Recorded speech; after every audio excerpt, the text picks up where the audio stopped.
शारदीय नवरात्रि 2025 कब है? 22 या 23 सितंबर। आज हम इस वीडियो में आपको बताएंगे साल 2025 में शारदीय नवरात्रि कब से शुरू और कब समाप्त होंगी। नवरात्रि अष्टमी, नवमी, दशहरा पारण कब है? कलश या घट स्थापना का शुभ मुहूर्त, कलश स्थापना विधि और नवरात्रि व्रत के नियम क्या हैं?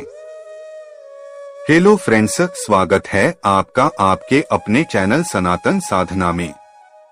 शास्त्रों के अनुसार अश्विन मास के शुक्ल पक्ष की प्रतिपदा तिथि से शारदीय नवरात्रि शुरू होती है। नवरात्रि के पहले दिन घाट स्थापना के बाद 9 दिनों तक मां दुर्गा के 9 रूपों का पूजन किया जाता है। मां दुर्गा के 9 रूपों की पूजा से साधक को सुख समृद्धि प्राप्त होती है। ज्योतिष अनुसार हर बार की तरह इस बार भी नवरात्रि की प्रतिपदा तिथि को लेकर लोगों में कंफ्यूजन बना हुआ है। आइए जानते हैं साल 2025 में नवरात्रि कब से शुरू है। नवरात्रि अष्टमी, नवमी, दशहरा व पारण कब है? कलश स्थापना तिथि, शुभ मुहूर्त और नवरात्रि के दौरान ध्यान रखी जाने वाली बातें क्या हैं? कलश या घट स्थापना शुभ मुहूर्त 2025 साल 2025 में शारदीय नवरात्रि का पर्व 22 सितंबर सोमवार से शुरू होगा।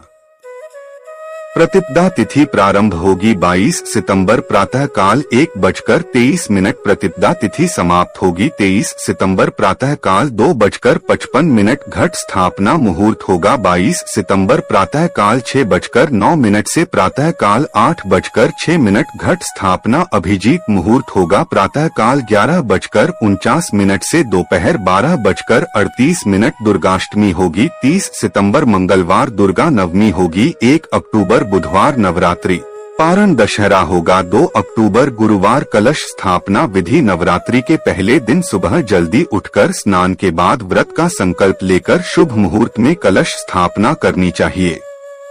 कलश स्थापना के लिए मिट्टी के बर्तन में सप्त धान्य बोकर इसके ऊपर जल से भरा कलश रखना चाहिए।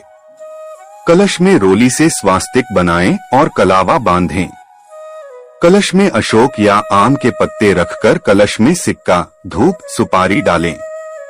इसके बाद एक नारियल को लाल कपड़े में लपेटकर कलश के ऊपर स्थापित करें। शारदीय नवरात्रि नियम शास्त्रों के अनुसार नवरात्रि के 9 दिन सुबह शाम मां दुर्गा की विधिवत पूजा करनी चाहिए। नवरात्रि पर्व के दौरान घर में सात्विक भोजन बनाना चाहिए। इस दौरान लहसुन प्याज का इस्तेमाल नहीं करना चाहिए। नवरात्रि के दौरान नाखून, बाल और दाढ़ी मूछ भी नहीं बनवानी चाहिए। नवरात्रि में कलश स्थापना प्रतिपदा तिथि में ही करनी चाहिए। व्रत पूर्ण करने के बाद अष्टमी या नवमी पर विधि विधान से उद्यापन करना चाहिए। फ्रेंड्स, अगर आपको हमारे द्वारा दी गई यह सभी जानकारियां पसंद आई हो तो आप सनातन साधना चैनल को सब्सक्राइब, लाइक और शेयर करना ना भूलें।